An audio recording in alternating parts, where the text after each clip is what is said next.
నన్ను ఎట్లాగో ఎలక్షన్స్ అయిపోయినాయి, ఓడిపోవడం జరిగింది. దీనికి సంబంధించి ఏ విధంగా ప్రతి ఒక్కటి చోట కూడా ఈవీఎంస్ అనేది ఇప్పుడు పెద్ద క్వశ్చన్ మార్క్. ఏం జరుగుతుంది, ఏ విధంగా అని చెప్పేసి డే వన్ ఈ ఎలక్షన్ ప్రాసెస్ అంతా కూడా మనం చూస్తే తప్ప, ఎలక్షన్ ప్రాసెస్ చూస్తే కరెక్ట్ ఎలక్షన్స్కి ఒక వారం 10 రోజుల ముందు, నోటిఫికేషన్కి వారం 10 రోజుల ముందు అక్కడున్న ఎలక్షన్ కమిషన్ మెంబరు గోయల్ అనే అతను రిజైన్ చేస్తాడు. ఎందుకు రిజైన్ చేస్తాడో, ఏ దానికి చేస్తాడో తెలీదు.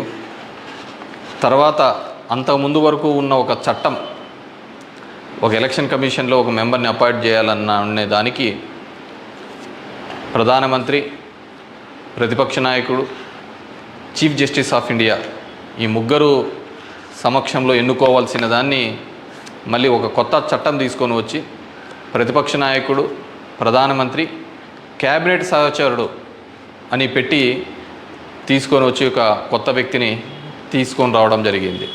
అది మనం అందరం కూడా చూడడం జరిగింది.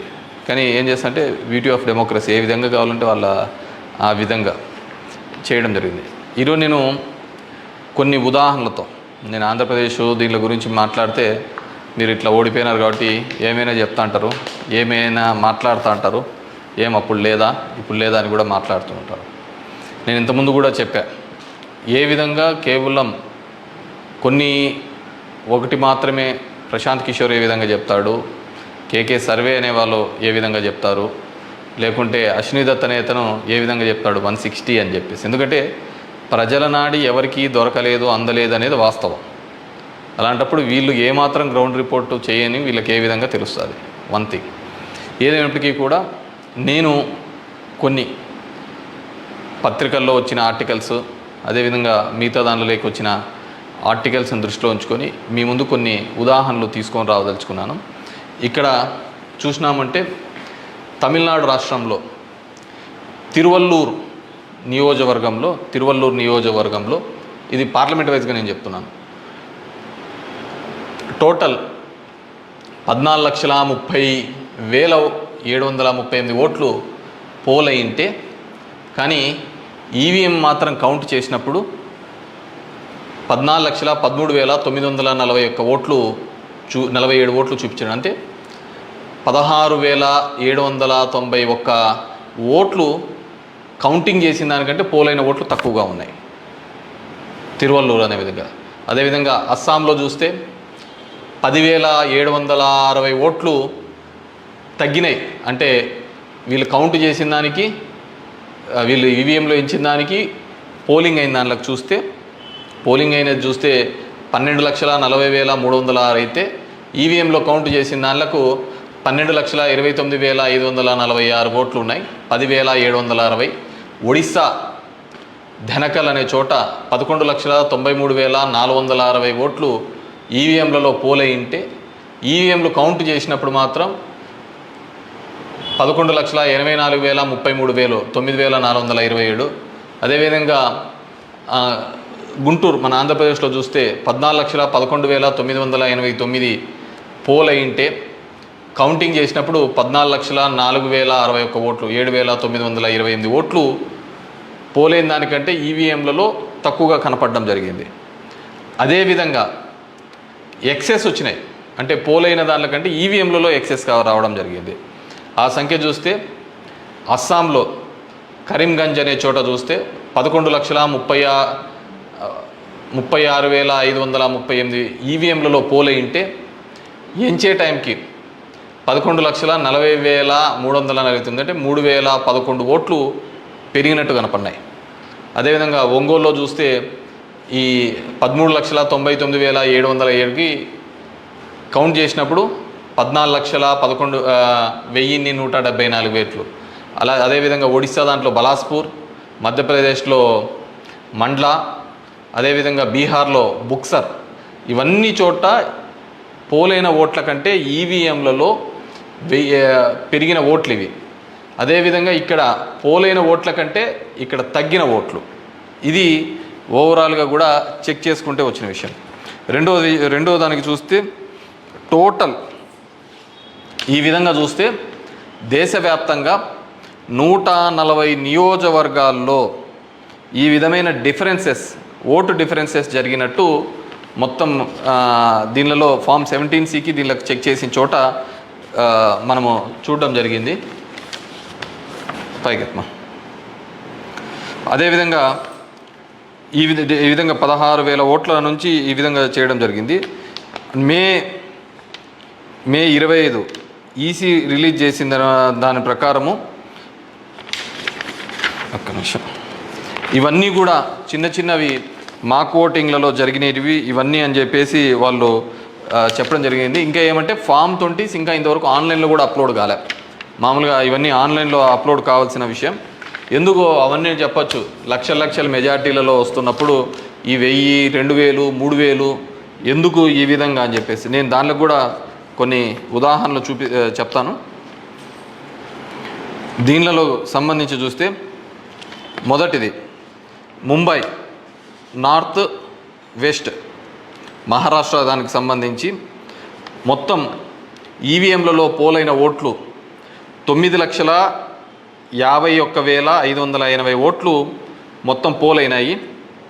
కానీ ఈవీఎంలు లెక్కేసినప్పుడు దాంట్లో 9,51,582 ఓట్లు ఈవీఎంలు మాత్రం కౌంటెడ్గా కనిపినాయి. అంటే ఆడ లెక్క చేసిన దానికి దీనిలకు సంబంధించి తేడా కనపడడం జరిగింది.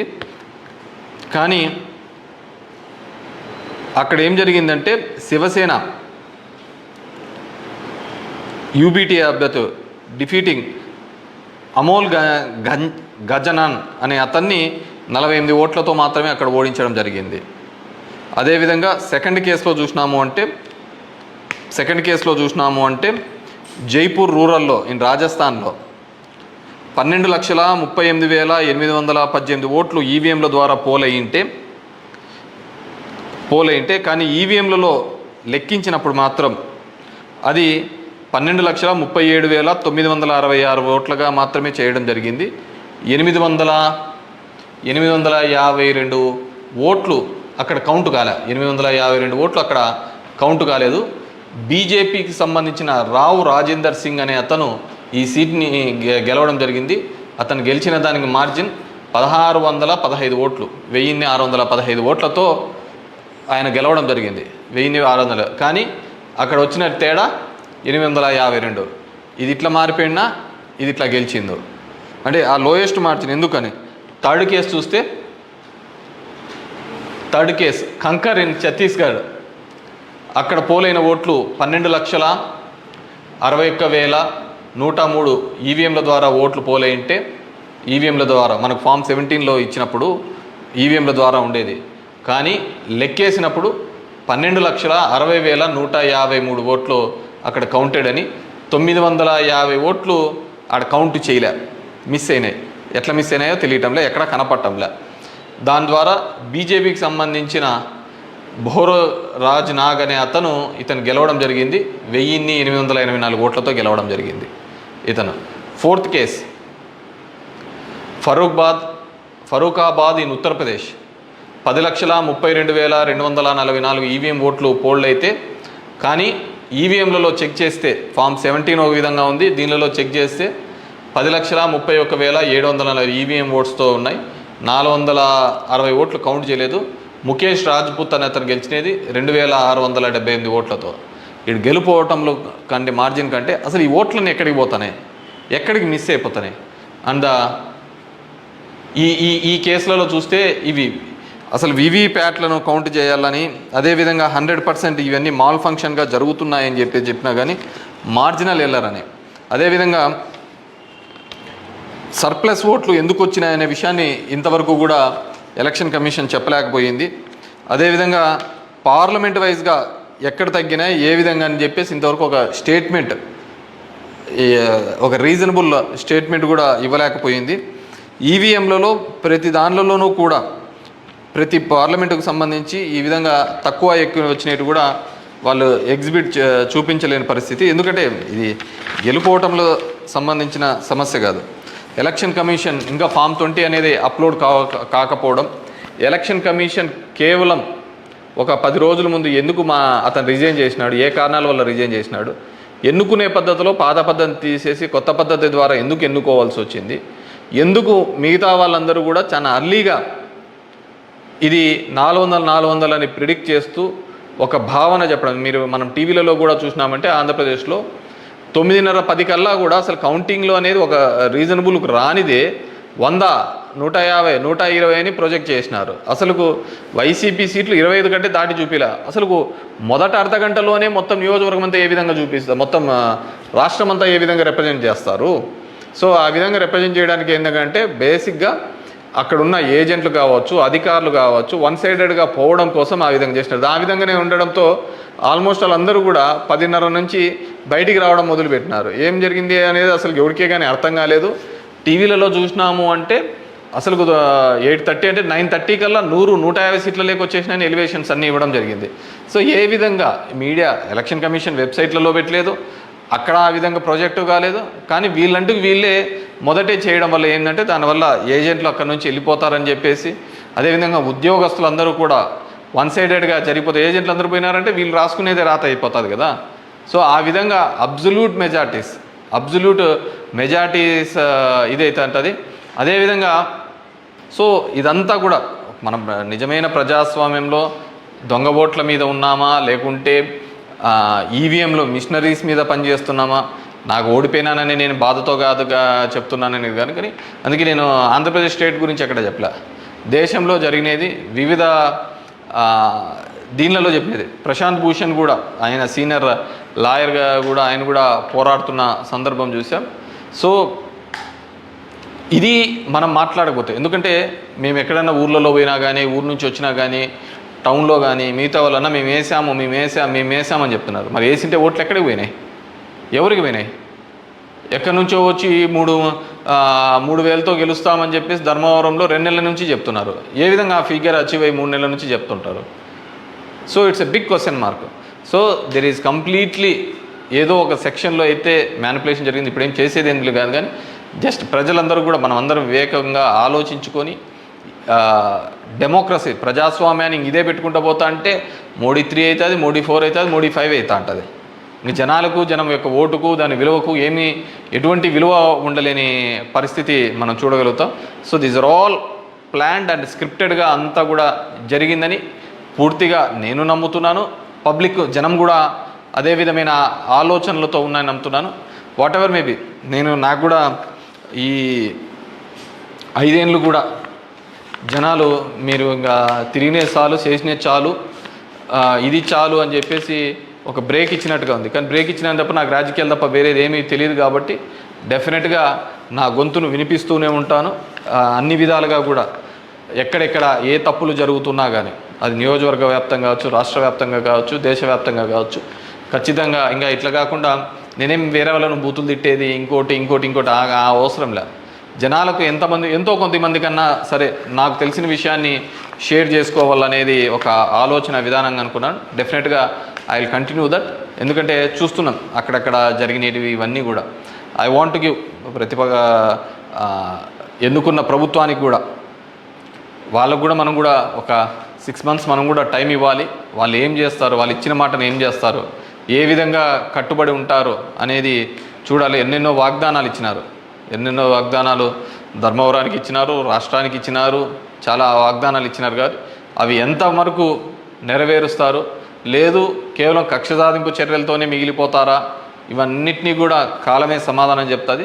సో అప్పుడు end of the day who is the best అనే పద్ధతికి మనం అందరం కూడా మాట్లాడుకుంటామని చెప్పేసి తెలియజేసుకుంటూ, ఈ ఈవీఎంస్లో జరిగిన ప్రతి ఒక్కటి కూడా మీ దృష్టికి తీసుకొని రావాలనే ఒక ఆలోచన. నాకు తెలిసిన డిఫరెంట్ పేపర్లలో ఆర్టికల్స్ డిఫరెంట్ వాళ్ళు ఇచ్చిన ఇన్పుట్స్ ప్రకారం నేను చెప్తున్నాను.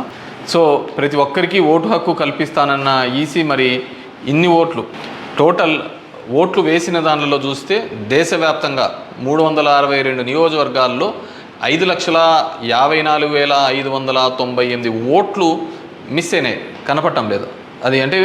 అది హెచ్చు తగ్గుల్లో కావచ్చు, దీనిలో కావచ్చు, కరెక్ట్గా రాకుండా అన్ని ఓట్లు మిస్ అయినాయి. మరి ఈ ఓట్లని ఎక్కడికి పోయినాయి? సో ఇదే పద్ధతిలోనే మొత్తం నడవాల్సిన పరిస్థితి అనేది కూడా మనమందరం కూడా ప్రజాస్వామ్యంలో ఉన్న ప్రతి ఒక్కరు కూడా మనమందరం కూడా ఆలోచించుకొని భవిష్యత్తులో దీని మీద మాట్లాడకపోతే నిశ్శబ్దంగా ఉన్నాము, వచ్చింది మన గవర్నమెంట్ ఎగరలాడదామని, ఇంకోటి వచ్చింది ఇది అని చెప్పేసి వాళ్ళు చేసినారు. సరే, సదరన్ పార్ట్ ఆఫ్ ఇండియాలో కొత్తగా తీసుకొని వచ్చినారు, కులం మతం అనే దాని మీద రాజకీయం తీసుకొని వచ్చినారు.